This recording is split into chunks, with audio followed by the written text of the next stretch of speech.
Hello everyone, मैं हूँ गुलजार और स्वागत है आपका Bharat the learning spot Hindi में। तो हम पढ़ रहे थे परिवर्तनशील परिदृश्य के बारे में। मतलब जो अंग्रेज थे उन्होंने भारत में काफ़ी सारी चीज़ें बदली। तो जिसमें हमने पहले तो स्वदेशी उद्योगों का पतन पढ़ा, ठीक है। फिर परंपरागत शासन संरचनाओं का विघटन उन्होंने किया, उसके बारे में जाना कि कैसे कैसे उन्होंने ये सारी चीज़ें की, ठीक है। अब हम पढ़ेंगे कि किस तरीके से उन्होंने भारतीय शिक्षा का रूपांतरण किया, भारतीय शिक्षा में चेंजेस किए और भूरे अंग्रेज तैयार किए। भूरे मतलब ब्राउन कलर के, ठीक है, क्योंकि ये जो अंग्रेज थे, ब्रिटिशर्स थे, ये तो गोरे थे और जो भारतीयों का कलर था वो थोड़ा सा ब्राउन कलर है, ठीक है। इसीलिए यहाँ पे भूरे अंग्रेज ये लोग तैयार करेंगे। मतलब ऐसे लोग जो दिखने में तो इंडियंस होंगे, ब्राउन कलर के होंगे, लेकिन दिमाग से वो अंग्रेज होंगे, ठीक है ना। और ऐसा कैसे हो सकता है? जब उनकी शिक्षा में चेंज कर दिया जाए, जब ब्रिटिश शिक्षा उसमें डाल दी जाए, ठीक है। किसी को गुलाम बनाने का एक बढ़िया तरीका ये भी होता है कि उसकी शिक्षा, उसके कल्चर को नष्ट कर दो, उसको उसकी जड़ों से काट दो कि वो अपना इतिहास, अपने कल्चर को जान ही ना पाए। और वही चीज़ इन अंग्रेज़ों ने की थी, ठीक है। भारतीय शिक्षा को ख़त्म करके, जो हमारा गुरुकुल सिस्टम वगैरह था उसको ख़त्म करके ये अपनी शिक्षा को लेकर आए। तो इसका मेन पर्पज़ यही था कि भूरे अंग्रेज तैयार करना, ठीक है। तो शिक्षा एक प्रभावशाली उपकरण बन गई, ठीक है, एक पावरफुल टूल बन गई। किसका? जिसके द्वारा ऐसे भारतीयों का वर्ग निर्मित किया गया जो ब्रिटिश हितों की सेवा करें, ठीक है। मतलब ऐसे भारतीयों के ग्रुप बनाए गए, ऐसे भारतीय तैयार किए गए इस शिक्षा के थ्रू, जो क्या करेंगे, जो ब्रिटिशर्स के हिसाब से काम करेंगे। जिस चीज़ में ब्रिटिशर्स का फ़ायदा है, ठीक है, उसके लिए वो उनकी सेवा करेंगे। जो बेसिकली हम नौकरी, सरकारी नौकरी वाला कॉन्सेप्ट देखते हैं उसके थ्रू, ठीक है, कि ब्रिटिशर जो हैं वो भारतीयों को नौकरियां वगैरह देंगे और उससे अपना प्रशासन चलवाएंगे, ठीक है। तो पूर्ववर्ती शताब्दियों में, मतलब पहले की जो शताब्दियां थीं, शताब्दी मतलब क्या होता है? 100 सालों का टाइम। और शताब्दियों का क्या मतलब है? कि कई 100 सालों की बात हो रही है, ठीक है। तो पहले जो शताब्दियां रहीं उसमें भारत में विविध शिक्षण परंपराएं थीं। मतलब अलग अलग तरीके की शिक्षण परंपराएं या एजुकेशन सिस्टम थे, ठीक है, जिसमें पाठशालाएं थीं। पाठशाला मतलब जिसमें स्थानीय शिक्षा दी जाएगी। मतलब जैसे कोई एक छोटी जगह है तो वहीं पे एक पाठशाला खुली हुई होगी, वहाँ की शिक्षा वहाँ पे दी जाएगी। मदरसे होते थे जो कि इस्लामी शिक्षा देते थे। विहार जो होते थे, ये विहार थे बौद्ध शिक्षा के केंद्र, ठीक है, बुद्ध धर्म जो होता है उसके केंद्र थे। और भी विभिन्न प्रकार की शिष्य प्रशिक्षण प्रणाली हुआ करती थी। मतलब शिष्य यानी कि स्टूडेंट को ट्रेन किया जाता था, उसको प्रशिक्षण दिया जाता था, ठीक है। मतलब गुरु से सीखकर किसी विद्या में एकदम परफेक्ट होना, वो सारी प्रणालियां भारत में थी। तो इन संस्थानों द्वारा, संस्थान मतलब वही ये सारे जो हम बात कर रहे हैं, ठीक है ना, ये सब क्या कर रहे हैं? बच्चों को सिखाने का काम कर रहे हैं, पढ़ाने का काम कर रहे हैं। तो न केवल व्यावहारिक ज्ञान अपितु सांस्कृतिक मूल्यों और परंपराओं का भी प्रसारण होता था, ठीक है। मतलब इनको ऐसा नहीं था कि सिर्फ प्रैक्टिकल नॉलेज दी जा रही है, सिर्फ इनको पढ़ाया जा रहा है, बल्कि इनको सांस्कृतिक मूल्य और परंपराओं की नॉलेज भी जो है वो दी जाती थी। जैसे कि बड़ों का सम्मान करना, दूसरों की मदद करना, ईमानदारी रखना, अपने गुरु का सम्मान करना, ठीक है, और कोई रीति रिवाज वगैरह, वो सब कुछ इनको सिखाया जाता था, ठीक है। यहाँ तक कि 19वीं शताब्दी के आरंभ में ब्रिटिश प्रतिवेदनों में, मतलब ब्रिटिश रिपोर्ट्स में क्या लिखा गया था कि भारत में लाखों ग्राम्य विद्यालयों का उल्लेख है, ठीक है। ग्राम्य मतलब गांव के विद्यालय। तो खुद जो ब्रिटिशर्स के रिपोर्ट्स हैं उसमें ये मेंशन किया गया है कि भारत में कई लाखों जो हैं वो गांव-गांव में जो है वो स्कूल्स हैं, विद्यालय हैं। उदाहरण के लिए बंगाल और बिहार को ले लें तो वहाँ पे 1830 तक, है ना, 1830 तक जो है वो लगभग 1 लाख से 1.5 लाख विद्यालय थे इस समय पर, जो कि धीरे धीरे करके ये लोग उनको भी नष्ट करते चलेंगे, वो अपने आप जो है वो ख़त्म होते चलेंगे, ठीक है। तो पहले जब छोटी छोटी जगहों पर अलग अलग विद्यालय होते थे, ठीक है, कई लाखों विद्यालय, गांव में विद्यालय होते थे, तो हर एक बच्चे को एजुकेशन मिल पाती थी। लेकिन वही चीज़ फिर कमी होने लगी अंग्रेज़ों की वजह से। तो फिर ज़्यादातर लोग जो है वो शिक्षा से पीछे होने लगे, वो अनपढ़ रह गए फिर, ठीक है। तो इनमें क्या था, बंगाल और बिहार वाले रीजन में, ये आप समझ पा रहे हो बंगाल बिहार कहाँ पे है? इधर की तरफ है ना, यहाँ पे बंगाल है, ये पूरा रीजन। बंगाल के नॉर्थ में यहाँ पे बिहार आपको देखने को मिल जाएगा। अब तो आप इस रफ मैप से समझ जाते होगे, ठीक है, मैंने कई बार आपको लोकेशंस दिखाई हैं। तो जहाँ युवा मूल निवासियों को मूल निवासी मतलब वहीं के निवासी, ठीक है, मेन जो निवासी होते हैं। और युवा मतलब जो यंग बच्चे होते हैं या छोटे बच्चे भी, दोनों को ले लो। तो जो वहाँ के मूल निवासी हैं उनको अत्यंत कम व्यय में, मतलब बहुत ही कम फीस पर, कम खर्चे में, परंतु अत्यंत सरल और प्रभावी ढंग से पढ़ना सिखाया जाता था, ठीक है। ऐसे ढंग से उन्हें सिखाया जाता था कि वो अच्छे से सीख पाएं। उन्हें लिखना सिखाया जाता था, उन्हें अंक गणित की शिक्षा दी जाती थी। किनमें? जो छोटे छोटे गांव में विद्यालय होते थे उन्हीं से ही उनको ये सारी चीज़ें सिखा दी जाती थी, ठीक है। क्योंकि जब हायर स्टडी करनी होंगी तो फिर आगे तो जाना ही पड़ेगा, बड़े बड़े शहरों में तो जाना ही पड़ेगा। लेकिन छोटे लेवल पर ऐसे विद्यालय थे जो बच्चों को बेसिक नॉलेज तो दे ही देते थे, अंक गणित की नॉलेज दे देते थे। अंक गणित मतलब बेसिक मैथ होती है इसमें, जैसे कि जोड़ घटाना वगैरह, मल्टीप्लाई और भाग वगैरह, ये सब चीज़ें जो है वो वहीं पे सिखा दी जाती थी, ठीक है। तो कम पैसे में बच्चा आसानी से सीख जाता था, सरल तरीके से सीख जाता था, ठीक है। लेकिन अब ये लोग क्या करेंगे, 1835 में एक इंसान आएगा मैकाले नाम का। तो 1835 में ही भारत की शिक्षा के इतिहास में एक तीव्र मोड़ आया, एक तेज़ मोड़ आया, मतलब भारत की शिक्षा जो है वो तेज़ी से यहाँ से बदलने लगी। यहाँ पे क्या हुआ, ब्रिटिश इतिहासकार था, ठीक है, इतिहास लिखने वाला इतिहासकार, और राजनीतिज्ञ मतलब पॉलिटिशियन, यानी कि जो राजनीति और शासन के काम में पार्ट लेता है या शासन का काम वगैरह देखता है, ठीक है। जैसे कोई संसद का सदस्य हो सकता है या सरकार में किसी राजनीतिक पद पे है, कोई मंत्री वगैरह है, तो वो सब राजनीतिज्ञ में आ जाएगा। तो ये राजनीतिज्ञ था थॉमस बी मैकाले, ठीक है, इसका नाम याद रखना, मैकाले। तो इसने क्या दिया था, इसने प्रसिद्ध मिनट ऑन इंडियन एजुकेशन ये प्रस्तुत किया। मिनट क्या होता है, ठीक है, मिनट मतलब वो नहीं है जो सुई वाली मिनट होती है, 1 मिनट में 60 सेकंड, वो नहीं है इसका मतलब। मिनट यानी कि कोई भी प्रपोजल हम बोल सकते हैं, या कोई रिपोर्ट है, ठीक है, या फिर कोई एक लिखित डॉक्यूमेंट है। तो वो डॉक्यूमेंट मैकाले ने दिया और इसका नाम क्या है, मिनट ऑन इंडियन एजुकेशन, यानी कि भारतीय शिक्षा पर एक डॉक्यूमेंट या एक प्रस्ताव, ठीक है। तो आप इसको कैसे याद रख सकते हो, मैकाले इसका नाम है, ठीक है। कौन काले, मैकाले। तो ये जो मैकाले है, इस काले इंसान ने क्या कर दिया, भारतीय शिक्षा को काला बना दिया, एक काला अंधेरा ले आया है भारत की शिक्षा में, क्योंकि इसने बदलाव किए, पूरे के पूरे सारे बदलाव करके रख दिए। भारत की जो परंपरागत शिक्षा थी उसको ख़त्म करके रख दिया, ठीक है। तो काले से आप याद रख लेना कि इसने शिक्षा को काला किया, भारतीय शिक्षा को काला किया। तो मैकाले ने मिनट ऑन इंडियन एजुकेशन प्रस्तुत किया, याद रह जाएगा ये, ठीक है। पूरा नाम क्या है, थॉमस बी मैकाले। तो यद्यपि इसमें उन्होंने स्वीकार किया, उन्होंने तो लिखना ही नहीं चाहिए इन लोगों के लिए, है ना, इतनी इज्जत नहीं होनी चाहिए। उसने स्वीकार किया कि उन्हें संस्कृत अथवा अरबी का कोई ज्ञान नहीं है। किसको, मैकाले को, ना तो संस्कृत का कोई ज्ञान है, ना संस्कृत में लिखी किसी किताब का ज्ञान है, ना ही अरबी में लिखी किसी किताब का ज्ञान है, ठीक है। देखते जाना, ज्ञान इसको इन दोनों में से किसी चीज़ का नहीं है। लेकिन ये क्या बोल रहा है फिर भी, कि ये विश्वास प्रकट कर रहा है ये कि यूरोपीय ज्ञान भारत की समस्त जितनी भी देशी साहित्य है, हमारे खुद के देश के जो साहित्य हैं, जो भी किताबें वगैरह, जो कुछ भी लिखा गया है, उसकी अपेक्षा कहीं श्रेष्ठ है क्या, यूरोप का जो ज्ञान है वो बता रहा है ये। जबकि ना तो इसे पता है कि संस्कृत की किताबों में लिखा क्या है आखिर, और ना ये पता है कि अरबी की किताबों में क्या लिखा है, पर फिर भी ये बात बोल रहा है कि यूरोपीय ज्ञान भारत के ज्ञान से श्रेष्ठ है। भाई, जब तुम्हें दूसरा वाला पहलू पता ही नहीं है तो तुम कैसे बता सकते हो कि तुम्हारा ज्ञान श्रेष्ठ है कि नहीं। तो मैकाले बोल रहा है कि मैंने किसी भी प्राच्यवादी को ऐसा नहीं पाया जो यह स्वीकार ना करे कि एक अच्छे यूरोपीय पुस्तकालय की मात्र एक शेल्फ भारत और अरब के संपूर्ण देशज साहित्य की तुलना में अधिक मूल्यवान है। सबसे पहले समझो प्राच्यवादी क्या होता है, ठीक है। तो यहाँ पे इसकी डेफिनेशन दी गई है, आपको ये याद रखना है प्राच्यवादी होता क्या है। तो इसको हम ओरिएंटलिस्ट बोलते हैं इंग्लिश में, ठीक है।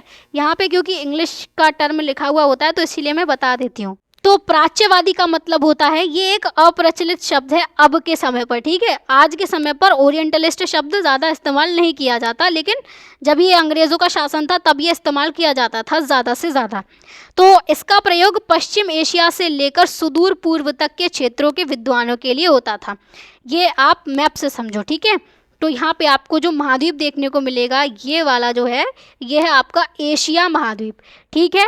अब यहाँ पे आप अपनी डायरेक्शन वाली नॉलेज लगाओ, ऊपर नॉर्थ, ठीक है, उत्तर हो गया, नीचे साउथ, इधर हो गया आपका ईस्ट और इधर हो गया आपका वेस्ट, ठीक है।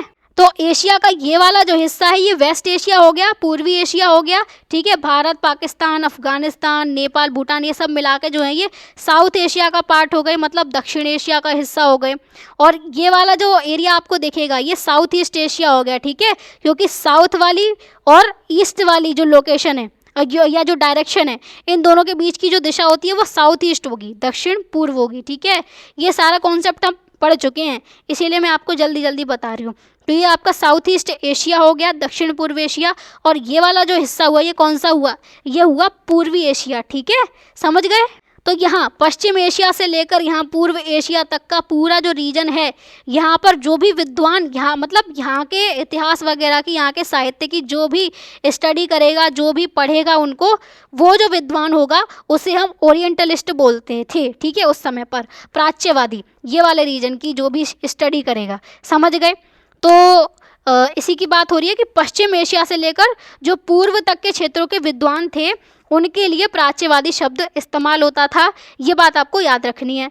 भारत में प्राच्यवादी प्राय मतलब अब भारत की जब हम बात करें तो भारत के लिए प्राच्यवादी का मतलब क्या है, जो संस्कृत, जो पाली और फारसी भाषाओं के विद्वान होते थे। मतलब भारत में जितनी भी भाषाएं चल रही थी उन सभी के विद्वान जो थे, एक प्राकृत भाषा भी थी, ठीक है, तो उसको भी जोड़ सकते हैं क्योंकि यहाँ पे आदि लिखा हुआ है, तो कई सारी भाषाएं जो भारत में चलती थीं उनके जो विद्वान थे, मतलब इन भाषाओं में जो भी ग्रंथ लिखे गए हैं उनको जो स्टडी करेंगे, भारत के इतिहास को जो पढ़ेंगे वो होंगे प्राच्यवादी, ठीक है। और भारत के संदर्भ में अब हम इनको भारतविद बोलते हैं, ठीक है, क्या बोलते हैं, भारतविद, ठीक है। प्राच्यवादी समझ आया, जो पश्चिम एशिया से लेकर पूर्वी एशिया तक के जो भी विद्वान हैं जो वहाँ के इतिहास को पढ़ेंगे वो कौन है, वो प्राच्यवादी हैं। तो किसी भी प्राच्यवादी ने ये नहीं स्वीकार किया था, मतलब स्वीकार न करना मतलब रिजेक्ट करना, ठीक है, नकारना, तो किसी ने भी नकारा नहीं था कि एक अच्छे यूरोपीय पुस्तकालय, मतलब एक ऐसी लाइब्रेरी जिसमें यूरोपीय भाषा की किताब वगैरह रखी हुई होंगी, यूरोपीय साहित्य की किताब रखी हुई होंगी, ठीक है, तो उसकी मात्र एक शेल्फ, शेल्फ क्या होता है, जैसे लाइब्रेरी में कई सारे इस तरीके से फ्रेम्स वगैरह रखे हुए होते हैं ना, और ये जो है वो अलग अलग खाने होते हैं, तो ये जो एक खाना होता है जहाँ पे किताब रखी जाती है इसी को ही बोलते हैं हम शेल्फ, ठीक है। तो इसके एक शेल्फ में जो भी किताब रखी हुई होंगी उसकी बात हो रही है, उससे तुलना की जा रही है कि मात्र एक शेल्फ भारत और अरब के, भारत और अरब दोनों की बात हो रही है। अरब वाला रीजन कौन सा, जो वेस्ट एशिया का रीजन है, ठीक है, ये भारत की बात हो गई, और ये वाला जो रीजन है ये अरब वाला रीजन है, अरब वाला क्षेत्र है, ठीक है। तो यहाँ के जितने भी देशज साहित्य हैं, मतलब इनके खुद के जो साहित्य हैं, जो भी किताबें हैं, उनकी तुलना में ज़्यादा मूल्यवान है। क्या मूल्यवान है, दोबारा समझो, यूरोपीय पुस्तकालय की मात्र एक शेल्फ में जो भी कुछ रखा हुआ है वो भारत और अरब के जितने भी खुद के उनके साहित्य हैं उनकी तुलना में ज़्यादा मूल्यवान है, ठीक है। तो ये कहना चाह रहा है कि इनकी संस्कृति ज़्यादा बढ़िया है, ज़्यादा श्रेष्ठ है, ठीक है। इसीलिए तो किसी भी प्राच्यवादी ने ये स्वीकार नहीं किया, ऐसा मैकाले ने नहीं पाया, ठीक है, ये बोल रहा है। समझ पा रहे हो इस बात को। देखो एक लाइन में अगर मैं बताऊं तो कोई भी प्राच्यवादी ये चीज़ नकार नहीं रहा है, इस चीज़ को मना नहीं कर रहा है कि एक अच्छे यूरोपीय पुस्तकालय में एक शेल्फ में जो भी किताबें रखी हुई होंगी वो भारत और अरब की जितनी भी किताबें हैं उनकी तुलना में ज़्यादा वैल्यूएबल हैं, ज़्यादा मूल्यवान हैं। तो कोई भी प्राच्यवादी इस बात को रिजेक्ट नहीं कर रहा है। मतलब क्या बोल सकते हैं हम कि सभी प्राच्यवादियों ने इस चीज़ को एक्सेप्ट किया है, स्वीकार किया है कि हाँ, यूरोपीय पुस्तकालय की सारी की जो किताबें हैं वो भारत से और अरब से कहीं ज़्यादा मूल्यवान है, ठीक है। ये बात मैकाले कहना चाह रहा है। इसीलिए उनके अनुसार या उसके अनुसार भारतीयों को ब्रिटिश शिक्षा की आवश्यकता थी, क्योंकि यूरोपियों की जो शिक्षा है वो ज़्यादा अच्छी है भारत की तुलना में, ये मैकाले का मानना है, ठीक है ना। तो ब्रिटिश की शिक्षा की जो है वो भारतीयों को ज़रूरत थी, जिसका उद्देश्य एक ऐसे वर्ग का निर्माण करना था जो रक्त से यानी कि रंग से और खून से और रंग से दिखने में तो भारतीय हो, लेकिन स्वाद में, स्वाद मतलब खाने वाला स्वाद नहीं, वो जो उनका इंटरेस्ट होता है किसी चीज़ में वो ब्रिटिशर्स जैसा होना चाहिए, अंग्रेज़ों जैसा होना चाहिए, ठीक है। उनकी रुचि, उनका विचार जो है, उनकी नैतिकता, सही गलत वाली चीज़ें, उनकी बुद्धि, वो सब अंग्रेज़ी होनी चाहिए। मतलब एक तरीके से अंग्रेज़ों का सॉफ्टवेयर इंडियंस में इंस्टॉल कर देना, है ना, कुछ वैसा ही कॉन्सेप्ट ये लेकर चल रहा है मैकाले। तो ऐसे भारतीयों को तैयार करना जो रक्त और रंग से सिर्फ भारतीय हो लेकिन विचार में बुद्धि से वो अंग्रेज हो। ठीक है, क्लियर हुई ये बात आपको। तो यद्यपि कुछ प्रमुख ब्रिटिश प्राच्यवादी, अब देखो ब्रिटिश प्राच्यवादी जो शब्द यहाँ पे इस्तेमाल किया है वो इसका मतलब ये है कि ये लोग हैं ब्रिटेन के लेकिन प्राच्यवादी हैं। और प्राच्यवादी का क्या मतलब है, अभी हमने देखा, जो कि पश्चिम एशिया से लेकर यहाँ तक इस वाले एरिया की स्टडी करेंगे। ठीक है, यहाँ के इतिहास की, यहाँ के साहित्य की स्टडी करेंगे, वो हैं प्राच्यवादी। तो हैं ये लोग यहाँ के ब्रिटेन के जो कि भारत में बैठे हुए हैं लेकिन स्टडी ये भारत के साहित्य की कर रहे हैं, तो इसीलिए इनको बोल रहे हैं हम ब्रिटिश प्राच्यवादी। ठीक है, तो कुछ ब्रिटिश प्राच्यवादी ये तर्क देते थे, ये बोलते थे कि भारतीय विद्यार्थियों को उनकी अपनी भाषाओं में अध्ययन करने दिया जाना चाहिए, कोई दिक्कत नहीं है। लेकिन मैकाले की नीति प्रभावी सिद्ध हुई। मैकाले ने जो नीति बनाई कि अंग्रेज़ी शिक्षा जो है वो लेकर आई जाए और ऐसे अंग्रेज़ तैयार किए जाएं जो कि दिखने में सिर्फ भारतीय हो लेकिन दिमाग से वो अंग्रेज़ हो, तो उसकी ये नीति प्रभावी सिद्ध हो गई। मतलब ये उसकी जो पॉलिसी है ये काम कर गई। ठीक है, ऐसे लोग तैयार होना शुरू हो गए धीरे धीरे करके। परिणाम स्वरूप फिर क्या हुआ, जब अंग्रेज़ी शिक्षा की तरफ लोग ज़्यादा जाने लगेंगे तो हमारे जो पारंपरिक भारतीय विद्यालय थे, गाँव गाँव में जो छोटे छोटे विद्यालय थे, वो धीरे धीरे विलुप्त हो गए, धीरे धीरे वो बंद होने लगे। ठीक है, और ऐसा इसीलिए भी हुआ क्योंकि अंग्रेज़ी भाषा प्रतिष्ठा की भाषा बन गई, एक स्टेटस वाली भाषा बन गई। जैसे आज के समय पर हम एग्जांपल ले सकते हैं, आईफोन जो है ना, आईफोन एक स्टेटस के सिंबल के रूप में इंडियंस में काम करता है, जबकि है उसमें कोई ज़्यादा फीचर्स नहीं है, लेकिन किसी के पास में आईफोन होगा तो वो दिखाएगा कि देखो मेरे पास आईफोन है ना। कोई अगर कॉल पे भी बात कर रहा होगा तो नॉर्मल जो फ़ोन पकड़ा जाता है उसको भी वो ऐसे पकड़ेगा कि उसका जो एप्पल वाला जो साइन है वो दिखे, है ना। तो एक तरीके से इंडियंस में ये प्रतिष्ठा के रूप में जो है वो माना जाने लगा है आईफोन, लेकिन ऐसा होना नहीं चाहिए। ठीक है, उसी तरीके से अंग्रेज़ी भाषा प्रतिष्ठा की भाषा बन गई, एक रिस्पेक्ट वाली, एक स्टेटस वाली भाषा बन गई कि जिसको अंग्रेज़ी आती है वो इंसान काफ़ी पढ़ा लिखा है। ठीक है, वो इंसान बढ़िया है, और जिसको अंग्रेज़ी नहीं आती वो बेकार है। और कहीं ना कहीं ये आज भी हमें देखने को मिलता है ना कि अगर किसी को इंग्लिश आती है तो हमारी नज़रों में उसके लिए अलग ही रिस्पेक्ट होती है कि भाई सामने वाला क्या मस्त इंग्लिश बोल रहा है ना, ऐसा है आज भी। तो ये उस समय होने लगा था, और क्योंकि यह औपनिवेशिक शासकों से जुड़ी हुई थी। औपनिवेशिक शासक मतलब वही जो अंग्रेज़ हैं। ठीक है, तो इनसे ये इस तरीके से जुड़ी हुई थी कि लोग अंग्रेज़ी जानेंगे, अंग्रेज़ी भाषा सीखेंगे वो, तो वो ब्रिटिश सरकार में और जो प्रशासन वगैरह है उनसे जुड़े हुए कामों में वो आगे बढ़ सकते हैं। मतलब जिसे इंग्लिश आती है उसे आगे बढ़ने के काफ़ी सारे अवसर मिल सकते हैं, इसीलिए लोग अंग्रेज़ी की तरफ भागने लगे उस समय पर। ठीक है, और जो पारंपरिक भारतीय विद्यालय थे वो विलुप्त होने लगे, वो धीरे धीरे करके ख़त्म होने लगे। क्योंकि अगर कोई अंग्रेज़ी शिक्षा से नहीं पढ़ा हुआ होता था तो उसको सरकारी नौकरी नहीं मिलती थी। ठीक है, और ऑफिस वगैरह में कोई नौकरी मिलेगी नहीं, तो जब नौकरी नहीं मिलेगी तो लोग क्या करने लगे कि वो इसी अंग्रेज़ी शिक्षा को लेने लगे। ठीक है, और नौकरी लोगों को क्यों चाहिए, हमने तो ये पढ़ा है कि भारत में घर घर में उद्योग थे, तो इससे पहले हमने पढ़ा था ना कि उद्योगों को भी तो वो नष्ट कर रहे थे, उनका विनिमय दर पर नियंत्रण था, समुद्री व्यापार पर नियंत्रण था। ठीक है, तो इससे व्यापारियों को घाटा हो रहा था, तो वो लोग अपना व्यापार वगैरह बंद करके खेती की तरफ जा रहे थे। तो कहीं ना कहीं सारी चीज़ें आपस में लिंक्ड हैं। ठीक है, तो उधर उद्योग भी ठप हो रहे थे लोगों के, इसीलिए लोग बेरोज़गार हो रहे थे, किसी के पास काम नहीं था, तो काम के लिए सरकारी नौकरी की तरफ भी तो जाएंगे, इसीलिए फिर उनको अंग्रेज़ी शिक्षा लेनी पड़ेगी, अपनी पारंपरिक शिक्षा छोड़नी पड़ेगी, क्योंकि ऐसे लोग जो भारत की शिक्षा से पढ़े हुए होंगे उनको जो है वो सरकारी नौकरी वगैरह नहीं मिल सकती, ये कंडीशन भी थी। ठीक है, समझ पाए अब इन परतों को तुम। तो इसने भारतीय समाज में क्या किया, अंग्रेज़ी शिक्षित अभिजनों, अभिजन कौन होते हैं, इनको हम एलीट बोलते हैं। ठीक है, ये होते हैं पैसे वाले लोग या प्रतिष्ठित लोग जिनको हम बोलते हैं, जिनकी काफ़ी इज्जत होती है समाज में, वो लोग। ठीक है, अमीर लोग।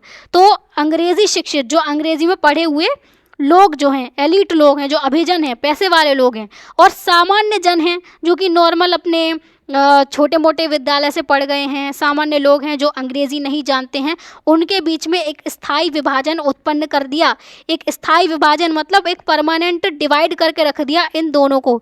एक तरफ खड़ा हुआ है अंग्रेज़ी में सीखा हुआ अभिजन, ठीक है, ये पूरा ग्रुप खड़ा हुआ है, और एक तरफ यहाँ पर सामान्य लोग जो हैं वो खड़े हुए हैं। दोनों के बीच में एक विभाजन क्रिएट हो गया। तो यहाँ पे शिक्षा के आधार पर भी विभाजन होने लगे। ओके, नवीन शिक्षा प्रणाली ने औपनिवेशिक शासन के अनेक उद्देश्यों की पूर्ति की। ये लोग जो अपनी शिक्षा लेकर आए, अंग्रेज़ी शिक्षा लेकर आए, तो इसकी वजह से इनका ये जो औपनिवेशिक शासन था, इनके कई सारे उद्देश्यों की पूर्ति हो पाई। मतलब ये अपने काम निकलवा पाए भारतीयों से, क्योंकि उनको प्रशासन वगैरह में ज़रूरत पड़ेगी जिनको कम पैसे में रखा जा सके, कम सैलरी देकर रखा जा सके। क्योंकि अगर किसी ब्रिटिश को ही रखेंगे ये अगर प्रशासन वगैरह में, तो उनको ज़्यादा सैलरी देनी पड़ेगी, तो इनका फ़ायदा नहीं होगा ना। अपने फ़ायदे के लिए ये लोग ये सब कुछ कर रहे हैं। तो इससे भारतीय लिपिकों, लिपिक बेसिकली क्लर्क वाली जॉब होती है, ठीक है, इसमें जो ऑफिस में बैठे रहने का काम होता है, लिखने पढ़ने का काम, मतलब जो फाइल्स वगैरह रेडी करनी है, कोई रिकॉर्ड संभालना है, तो वो लिपिक होता है, क्लर्क होता है, ठीक है। और फिर कनिष्ठ कर्मचारी, कनिष्ठ मतलब जूनियर लेवल का या लोअर लेवल का, निचले स्तर का एक कर्मचारी। तो लिपिकों का और कनिष्ठ कर्मचारियों का एक ऐसा वर्ग तैयार हुआ जो प्रशासन में निचले स्तर की सेवाओं को, निचले स्तर की, ठीक है, ऊपर वाले स्तर की नहीं, हायर लेवल की पर तो भारतीयों को बैठाया ही नहीं गया, ताकि भारतीय ज़्यादा जागरूक ना हो जाएं, ठीक है। हायर लेवल पर ये ब्रिटिशर्स को ही बिठाते थे, लेकिन निचले स्तर पर जो भी छोटी मोटी जॉब्स हैं उनकी सेवाओं को उन पर बिठाते थे ये भारतीयों को, और ब्रिटिश कर्मचारियों की तुलना में अत्यंत न्यून व्यय पर, ठीक है, न्यून व्यय पर, काफ़ी कम खर्चे पर, काफ़ी कम सैलरी पर निभा सके वो, क्योंकि भारतीयों को कम सैलरी में ही उन पर उनका काम चल जाएगा, लेकिन अगर ब्रिटिशर्स को रखा तो ज़्यादा सैलरी देनी पड़ेगी, ठीक है। साथ ही यह प्रणाली पारंपरिक ज्ञान और अधिकार के स्रोतों को भी हाशिए पर ले गई। जो हमारा पारंपरिक ज्ञान था, पीढ़ी दर पीढ़ी चला आ रहा ज्ञान, ठीक है, जैसे संस्कृत साहित्य और आयुर्वेद वगैरह, स्थानीय भाषाओं का ज्ञान, भारत में काफ़ी सारी अलग अलग भाषाएं थी, उनका ज्ञान, ठीक है, और भी कई सारा ज्ञान था वो, और जो पारंपरिक अधिकार के स्रोत थे, पारंपरिक अधिकार मतलब अथॉरिटी की यहाँ पे बात हो रही है, मतलब कुछ ऐसे लोगों को, कुछ संस्थानों को ये अधिकार, ये अथॉरिटी दी गई थी लोगों के द्वारा, समाज के द्वारा, कि वो लोग ज्ञान देने का अधिकार रखते हैं। जैसे कि गुरु को ज्ञान देने का अधिकार, पंडित को, मौलवी को, पाठशाला, मदरसा वगैरह, ये सारी चीज़ें, ठीक है, ये सब अधिकार के स्रोत थे। तो ये पारंपरिक ज्ञान और अधिकार के जो स्रोत हैं इनको भी हाशिए पर ले गई। हाशिए पर ले गई का मतलब होता है इन चीज़ों का महत्व कम कर दिया, इनकी इम्पोर्टेंस कम कर दी, ठीक है, और इनको मुख्य शिक्षा व्यवस्था से बिल्कुल पीछे कर दिया। इनका रोल अब कम रहेगा शिक्षा में, और अंग्रेज़ी शिक्षा का ज़्यादा रोल रहेगा, ठीक है, जिससे पीढ़ियों तक भारतीय अपनी सांस्कृतिक विरासत से कटे रहे। सांस्कृतिक विरासत मतलब जो हमें अपनी विरासत में मिला, अपने पूर्वजों से मिला, ठीक है, जो भी संस्कृति मिली, कल्चर मिला, भाषा मिली, ज्ञान मिला, परंपराएं मिली, बहुत सारी चीज़ें मिली, उनसे हम भारतीय जो थे वो कटे रहे कई पीढ़ियों तक, ठीक है, इस अंग्रेज़ी शिक्षा के चलते। और मैंने बताया ना कि किसी को भी अगर गुलाम बनाए रखना है काफ़ी लंबे समय तक, तो अगर तलवार के दम पर बनाए रखा जाएगा तो भी ज़्यादा टाइम तक वो टिकेगा नहीं, ठीक है। तो क्या करना पड़ेगा, ये अंग्रेज़ ये समझते थे कि लोगों को उनकी जड़ों से काटो, उनके इतिहास से उन्हें अलग कर दो। जब लोग ये नहीं जान पाएंगे कि इतिहास में जो हमारा देश है भारत, वो कितना बड़ा देश रहा, ठीक है, हमारा क्या योगदान रहा पूरे विश्व में। हमने पढ़ा हुआ है कि विश्व की जीडीपी में 25% योगदान अकेले भारत का होता था, ठीक है। अगर इनके लोगों को यही नहीं पता होगा कि इनका इतिहास क्या है, इनकी संस्कृति क्या है, तो इनको गुलाम बनाकर रखना काफ़ी आसान होगा। इनको ये बताते रहो कि तुम लोग असभ्य हो, तुम लोग जंगली हो, और हम लोग तुमको नई शिक्षा, नई टेक्नोलॉजी देने आए हैं, तुमको सभ्य बनाने आए हैं। तो इस तरीके से इनको लंबे समय तक गुलाम बना के रखा जा सकता है। और शिक्षा व्यवस्था में चेंज कर रहे हैं, मतलब बच्चा शुरू से ही इनकी ही शिक्षा को लेगा। तो जो बच्चा शुरू से ही सीखेगा ना, शुरू से जो भी पढ़ेगा वो उसी चीज़ को सीखेगा, क्योंकि छोटा बच्चा क्या है, कच्ची मिट्टी के समान ही तो है, ठीक है ना। उसके दिमाग में आप जो भरोगे वो उसी तरीके से डेवलप होगा। जैसे आतंकवादी होते हैं तो उनके दिमाग में बचपन से वही चीज़ भरी जाती है, इसीलिए उनको बड़े होकर अपने लिए कोई दर्द ही नहीं होता। वो कोई कोई क्या होता है, अपने आप में बॉम्ब लगाकर चले जाता है, उसको कोई वो ही नहीं है कि वो मर सकता है ना। तो उनके दिमाग में बचपन से भरा जाता है, वो डर निकाला जाता है। वैसे ही अगर भारत के बच्चों को शुरू से ही ये बताया जाएगा कि तुम लोग बेकार हो, तुम्हारी शिक्षा बेकार है, ठीक है, तुम लोग जंगली हो, तो उनके दिमाग में ऑटोमेटिकली ये चीज़ फिक्स होने लगेंगी। तो इन लोगों को फिर लंबे समय तक गुलाम बनाकर रखा जा सकता है और इनके संसाधनों का लंबे समय तक अपने फ़ायदे के लिए इस्तेमाल भी किया जा सकता है। तो ये सारी पूरी साजिश है इन लोगों की, मैकाले की पूरी साजिश है ये, ठीक है। ऐसा नहीं है कि ये श्रेष्ठ वाली बात हो कि ये भारतीयों को ब्रिटिश शिक्षा की ज़रूरत है, ये ज़रूरत वरूरत की बात नहीं थी, बल्कि एक ऐसा वर्ग तैयार करना था जो दिखने में सिर्फ भारतीय है लेकिन दिमाग से वो अंग्रेज़ हो, ठीक है। पूरी कहानी आप समझ गए। तो इन्होंने उद्योग नष्ट किए जिससे बेरोज़गारी बढ़ी, बेरोज़गारी बढ़ेगी तो लोग सरकारी नौकरी की तरफ जाएंगे, उसके लिए क्या करना पड़ेगा, अंग्रेज़ी शिक्षा लेनी ही पड़ेगी, ठीक है। दोनों आपस में कनेक्टेड हो गए। एक हमने पढ़ा जो परंपरागत शासन की व्यवस्थाएं थी, ठीक है, गांव-गांव में जो समुदाय आधारित न्याय व्यवस्था चलती थी उसको भी ये लोग ख़त्म करने लगे, ठीक है। और उसके लिए इन्होंने क्या किया, इन्होंने जो है वो न्यायालय बना दिए कि अब आओ आप न्यायालय में न्याय लो, जो कि महंगे होंगे, वकील की फ़ीस अलग लगेगी, गरीब इंसान की मार होगी इसमें, ठीक है। तो हर तरफ से जो गरीब इंसान है वो पिस रहा है। तो अब जो कॉमन लोग हैं, जो आम जनता है, वो लोग हम कह सकते हैं न्याय से कट गई, शिक्षा से कट गई, वो लोग पिछड़ने लगे फिर, ठीक है। कहाँ भारत का जो योगदान था वो 25% था, क्योंकि हर बच्चा पढ़ा लिखा होता था, हर बच्चे के पास में स्किल होती थी, लेकिन अब सब सरकारी नौकरी की तरफ भाग रहे हैं, हर किसी को एजुकेशन नहीं मिल पा रही है। तो फिर धीरे धीरे करके अनपढ़ लोगों की संख्या ज़्यादा बढ़ने लगी। तो हर एक फैक्टर रहा है इसके पीछे, ये जो जीडीपी में इनका हमारा परसेंटेज कम हुआ है, इसके पीछे काफ़ी सारे कारण रहे हैं, शिक्षा भी कारण रही है, उद्योग भी रहा है, ठीक है। तो ऐसे ही हम सीखते चलेंगे। बाकी मैकाले द्वारा लिखे गए इस वाक्य की एक अच्छे यूरोपीय पुस्तकालय की मात्र एक शेल्फ भारत और अरब के संपूर्ण देशज साहित्य से अधिक मूल्यवान है का वास्तविक अभिप्राय क्या था। उसने ऐसा क्यों चाहा कि भारतीय स्वाद, विचार, नैतिकता, बुद्धि में अंग्रेज बन जाएं, ठीक है। इसका संबंध अध्याय के प्रारंभ में उल्लिखित सभ्यकारी अभियान से किस प्रकार है वो हमें बताना है, और इन प्रश्नों पर कक्षा चर्चा आयोजित करने हेतु अपने शिक्षक से अनुरोध करें।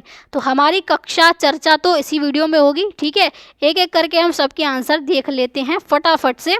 मैकाले के कथन का वास्तविक अभिप्राय देखो। सबसे पहले मैकाले का मानना था कि यूरोपीय ज्ञान जो है वो साहित्य, मतलब यूरोपीय ज्ञान, यूरोपीय साहित्य, यूरोपीय शिक्षा भारतीय और अरब के पारंपरिक या देशज ज्ञान से ज़्यादा श्रेष्ठ है, अधिक अच्छी है, ठीक है।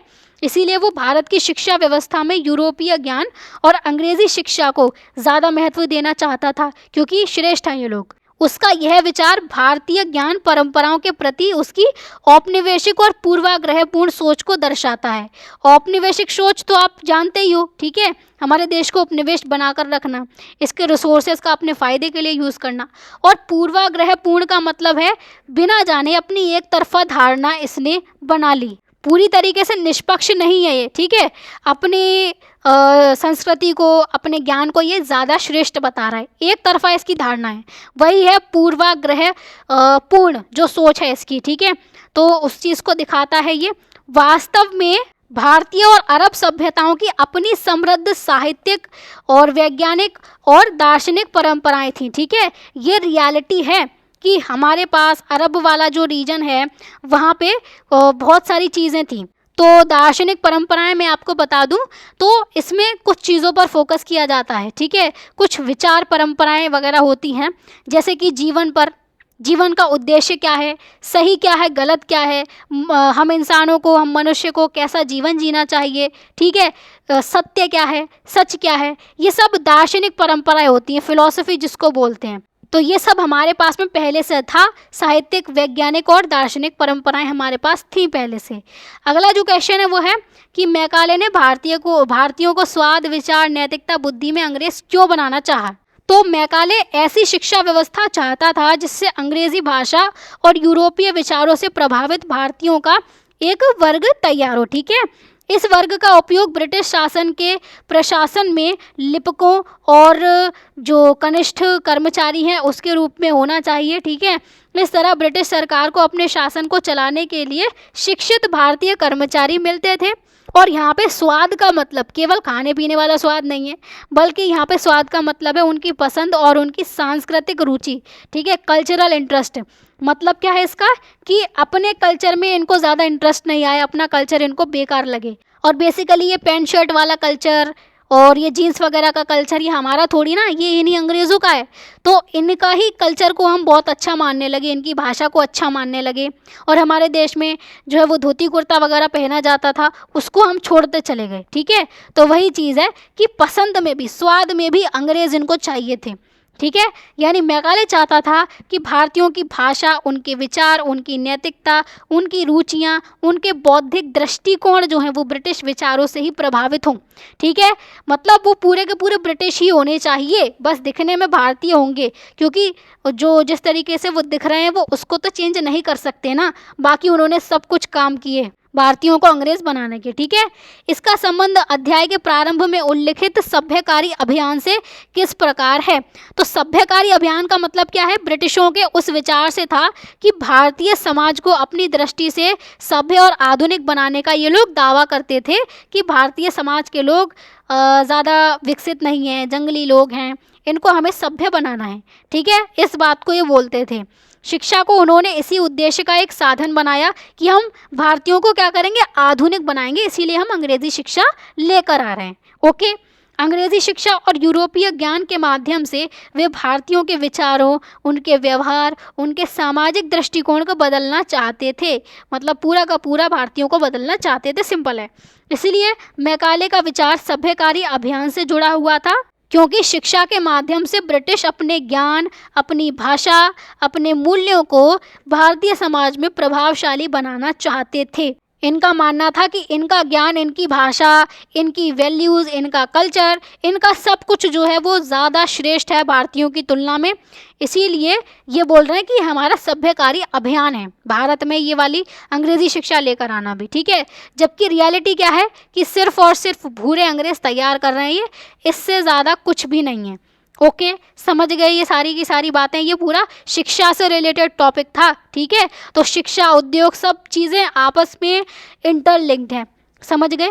अब अगला जो टॉपिक रहेगा वो रहेगा साम्राज्यवादी आवश्यकताओं की पूर्ति हेतु आर्थिक संरचनाओं का पुनर्गठन। अब आर्थिक संरचना भी नहीं छोड़ेंगे, उसका भी ये पुनर्गठन करेंगे। ठीक है, तो इस टॉपिक को फिर हम नेक्स्ट वीडियो में पढ़ लेंगे। ठीक है, उसके बाद में हमारा अगला टॉपिक शुरू होगा प्रारंभिक प्रतिरोध आंदोलन, औपनिवेशिक प्राधिकार को चुनौती, और अगली से अगली वीडियो में पढ़ेंगे इसके बारे में। ठीक है, बाकी वीडियो अगर आपको अच्छी लगी हो तो वीडियो को लाइक कर देना, शेयर कर देना, और अगर कहीं पर भी कोई भी डाउट हुआ है तो उसको कमेंट्स में बता देना। ठीक है, और चैनल को भी सब्सक्राइब करके रख लेना। तो चलिए फिर मिलते हैं अगली वीडियो में। Till then take care and keep learning.